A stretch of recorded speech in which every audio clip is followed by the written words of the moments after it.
ये है दिल्ली दर्पण।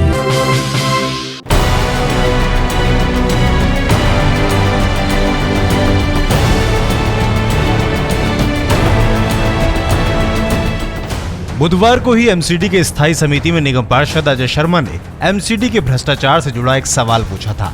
सवाल था, एमसीडी के अधिकारियों को 3-4 मंजिला मकान बनाने के बाद ही क्यों पता चलता है कि ये मकान का निर्माण अवैध है? क्यों नहीं शुरुआत में ही इस पर एक्शन लिया जाता है? जब एक गरीब परिवार 4 मंजिला मकान बना लेता है, तभी अधिकारियों को क्यों सपना आता है कि उनके क्षेत्र में कोई अवैध निर्माण चल रहा है? ये एक भ्रष्टाचार का रूप है जिस पर लगाम लगनी चाहिए। जब कोई बिल्डिंग बनती है, मान लीजिए हमने पहली बिल्डिंग रखी, दूसरी रखी, ये पहली पे अनऑथराइज होती है, चौथी पांचवी पे अनऑथराइज हो जाती है।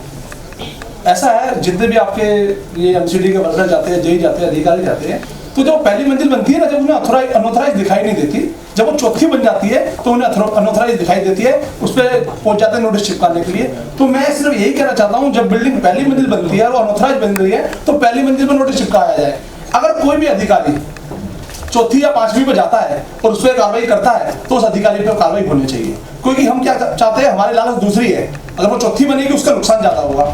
अब ऐसा ही एक मामला नॉर्थ वेस्ट दिल्ली के रामा विहार में देखने को मिला, जहां दिल्ली दर्पण टीवी के संवाददाता पुनीत गुप्ता पहुंचे। इस वक्त मौजूद हैं दिल्ली में कराला से सटे रामा विहार में। राम विहार के एक नव जो मकान बनना था, निर्माणाधीन मकान, उसके अंदर मैं हूँ।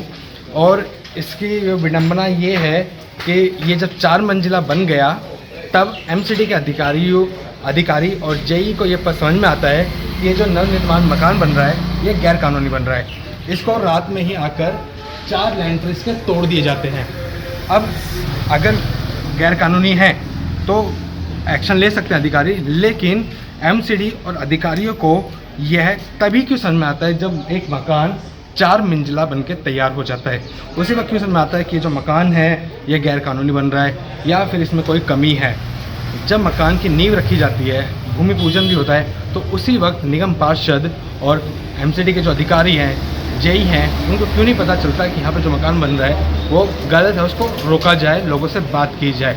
लेकिन जब इंसान अपनी पूरी जमा पूंजी लगा देता है अपने आशियाने को बनाने के लिए, जब 4 मंजिला बन के खड़ी हो जाती है, उसके बाद अधिकारी आते हैं, इसको बताते हैं उन लोगों को कि आपने जो इतना पैसा लगाया है, अपने ज़िंदगी भर की जो कमाई लगाई है वो गलत जगह लगाई है और इसको अब तोड़ा जाएगा। अब इस डर में जो व्यक्ति है वो उनसे बातचीत करता है, पैसे की बातचीत करता है। पैसे की बातचीत बन जाए तो ठीक है, क्योंकि अधिकारियों को भी ये रहता है कि अब जब बड़ा मकान बन गया है, 4 मंजिला बन गया है, तो उसके बाद आदमी तोड़ने का रिस्क नहीं लेगा। उसके बाद पैसे की डिमांड हम रख सकते हो, ज़्यादा पैसे की डिमांड।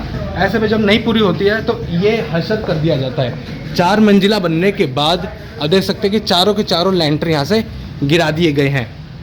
हमने कोशिश की कि ये जिनका मकान था उनसे बातचीत की जाए, लेकिन वो लोग इतने डर में हैं, कुछ भी बोलने से मना कर रहे हैं। उनका कहना है कि आगे भी अगर हम मकान बनाएंगे तो उसके लिए हमें डर है कि बाद में हमें बिल्कुल भी बनने के लिए नहीं दिया जाएगा अगर हम मीडिया के सामने या फिर कैमरे के सामने इस बात को लेके आते हैं। हमारे साथ गलत हुआ है, हम ये स्वीकार करते हैं, लेकिन उन लोगों का यही सवाल है कि जब हमने शुरुआत वाले दिन, पहले दिन जब यहाँ पे ईंट रखी थी, यहाँ से अधिकारी भी गुजरते रहे होंगे, जब उनको आज पता चला है तो पहले भी पता लगा होगा, तो उस वक्त हमारे पास क्यों नहीं आए? उस वक्त हमारा ये कंस्ट्रक्शन क्यों नहीं रोका गया? जब पूरी ज़िंदगी की यहाँ पर कमाई हमारी लग गई है, उस वक्त ये क्यों रोका जा रहा है? दिल्ली के कई क्षेत्रों में हम देखते हैं, अभी कल ही स्टैंडिंग कमेटी की जो सदन में था, ये सवाल भी उठाया गया था। अजय शर्मा जो निगम पार्षद हैं आम आदमी पार्टी से, उन्होंने सवाल भी उठाया कि जो अधिकारी हैं, एमसीडी के अधिकारी हैं, जो जूनियर इंजीनियर हैं, उनको यही बाद में ही जब 4 मंजिला बन जाता है या 3 मंजिला मकान बन जाता है, उस वक्त क्यों समझ में आता है कि मकान है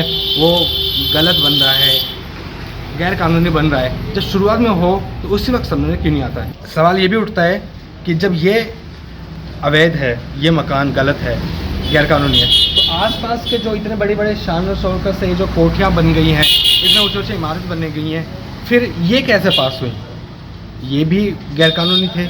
इनको किस तरीके से पास किया गया? जब उसी मकानों के बीच में एक मकान नया बन रहा है तो फिर वो गैर कानूनी कैसे है? अगर है तो उसको सही वक्त पे पहले ही स्टेप में क्यों नहीं रोका गया? अब जिनका ये आशियाना टूटा है वो तो कैमरे पर आने से डर रहे हैं उनको अधिकारियों का इतना डर है कि अब किसी को अपनी शिकायत तक नहीं पहुंचा रहे। पुनीत गुप्ता ने स्थानीय निगम पार्षद जयेंद्र डबास से बात की तो इन्होंने इस घटना पर दुख जताया और कहा कि इस मामले के खिलाफ एक्शन लिया जाएगा। आप भी सुनिए क्या कहना है निगम पार्षद जयेंद्र डबास का। मेरे को जैसी जानकारी मिली तो मैं तुरंत डीसी साहब को भी बोला है कि मैं इस प्रकार की घटना ना हो, आगे से इसको बदलो यहाँ से। भाई पहले रोकते कोई दिक्कत थी तो हमें मालूम है कि भाई ठीक है निगम के अधीन आता है सारी चीजें। बिल्कुल बिल्कुल। तो उन्होंने बताया कि मेरे को इतनी गाली गलौज माँ बहन की करी है, ये हुआ है, उन्होंने ऐसा बताया यही ने। मैं कहा भाई वो गाली गलौज का मैटर था, पुलिस प्रशासन को फोन कर दे। तुम जो चीजें हैं तो पुलिस किस लिए बैठी है? बिल्कुल बिल्कुल। भाई कोई गलत कानून हाथ में लेता है तो वो तो तुम ये पुलिस को फोन करोगे, लेकिन किसी का नुकसान करोगे कैसे? आदमी में दो पैसे करके मकान बनाता है और तुम उनका नुकसान करोगे तो तुम तो सोचते ही नहीं किसी प्रकार का। बिल्कुल बिल्कुल। तो इसको तुरंत भगवाएंगे, इसको तुरंत एक्शन लेंगे, क्योंकि मेरे एरिया में अब तक इस प्रकार का कोई हुआ ही नहीं था, तोड़ फोड़ का कहीं काम नहीं। हाँ जी, ये फैसला मेरे नॉलेज में आया पहली बार। हाँ नहीं, निकम्मे लोग देखो क्या है जी, एक आधा आ जाता है ना जी, वो सारे एक वो कहावत है ना कि एक मछली पूरे तालाब को गंदा कर देती है। बिल्कुल बिल्कुल। तो ऐसी परिस्थिति, ऐसे निकम्मे लोग जो करें ना जी, उसका गलत है, ये होना ही नहीं चाहिए। और हमने तो जो है ना इस प्रकार की कोई घटना हुई है तो तुरंत एक्शन लिया भी है, ठीक है ना जी। कोई वैसे हमारे एरिया में तोड़ फोड़ का हुआ ही नहीं था अब तक, पहली बार कैसे हो गया ये जानकारी मेरे पास आई, ठीक है ना जी। तो एक्शन लेंगे भाई साहब, चिंता नहीं करो। और बहुत गलत हुआ है, इसकी निंदा करता हूँ मैं, इस प्रकार के काम होने नहीं चाहिए और तुरंत एक्शन लेंगे इसके खिलाफ हम। कोरोना काल में जहां एक दूसरे की मदद का सवाल है, वहां ऐसे एक्शन सोचने पर मजबूर करते हैं। हालांकि निगम पार्षद ने सख्त कदम उठाने की बात की हो, लेकिन जिन सपनों को अधिकारी सिर्फ अपनी ईगो को संतुष्ट करने के लिए चूर कर देते हैं, वो शायद ही दोबारा आशियाना बनाने का सपना छोड़ देते होंगे। दिल्ली दर्पण टीवी के लिए पुनीत गुप्ता की रिपोर्ट।